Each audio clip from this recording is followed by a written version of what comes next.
पिछले हफ्ते कमोडिटी बाजार में जो भारी बिकवाली देखने को मिली, उसके बाद अब पूरी नज़र इस बात पर टिकी है कि आगे की दिशा क्या होगी।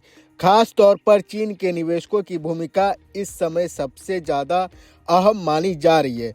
सवाल यही है कि क्या चीन में गिरावट पर खरीदारी शुरू होती है या फिर दबाव बना रहता है, क्योंकि इसी से गोल्ड और सिल्वर दोनों की आगे की चाल तय होगी।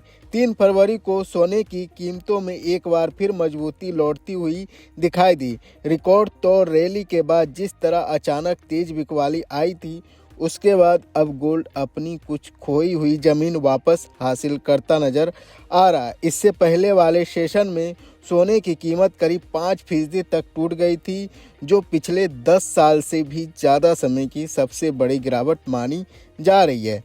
यानी बहुत कम वक्त में बाजार ने बेहद तेज उतार चढ़ाव देखा है। सोमवार को चांदी में भी जबरदस्त दबाव देखने को मिला था, जहां कीमतें करीब 7% तक टूट गई थी। 30 जनवरी को तो इंट्रा डे के दौरान चांदी में रिकॉर्ड गिरावट भी दर्ज की गई। वहीं अगर पिछले महीने की बात करें तो कीमती धातुओं में ऐसी तेज रैली देखने को मिली थी, जिसने अनुभवी ट्रेडर्स को भी हैरान कर दिया था। सोना और चांदी दोनों ही अपने अपने रिकॉर्ड स्तर पर पहुंच गए थे।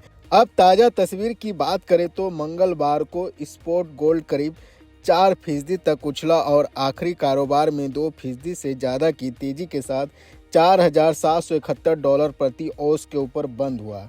वहीं न्यूयॉर्क में गोल्ड फ्यूचर्स भी करीब 3% चढ़कर $4,791 प्रति औंस के आसपास कारोबार करता दिखा। यह साफ संकेत है कि गिरावट के बाद निवेशकों की दिलचस्पी एक बार फिर लौट रही है। वहीं दूसरी ओर चांदी की कीमतों में फिलहाल कमजोरी देखने को मिल रही है। MCX पर चांदी अब काफ़ी नीचे आकर 2,20,000 से 2,60,000 रुपये के अहम दायरे में कारोबार कर रही है।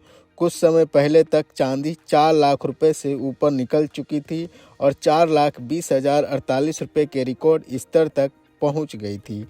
इनरिच मनी के CEO पोन मुदी आर का मानना है कि हाल के तेज रैली के बाद चांदी की कीमतें ज़रूरत से ज़्यादा ऊपर चली गई थी, जिसकी वजह से अब मुनाफा वसूली और तेज उतार चढ़ाव देखने को मिल रहा है। हालांकि उनके मुताबिक लॉन्ग टर्म ट्रेड अब भी मजबूत बना हुआ है और बड़ी तस्वीर में तेजी बरकरार है।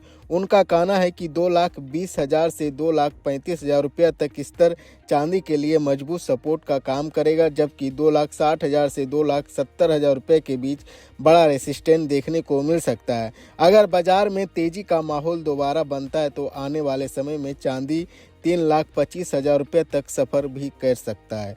अब बात करते हैं गोल्ड की आउटलुक की। 2026 को लेकर बड़े ग्लोबल बैंक और इंस्टीट्यूशनल एनालिस्ट सोने के लिए बेहद बुलिश नजर आ रहे हैं।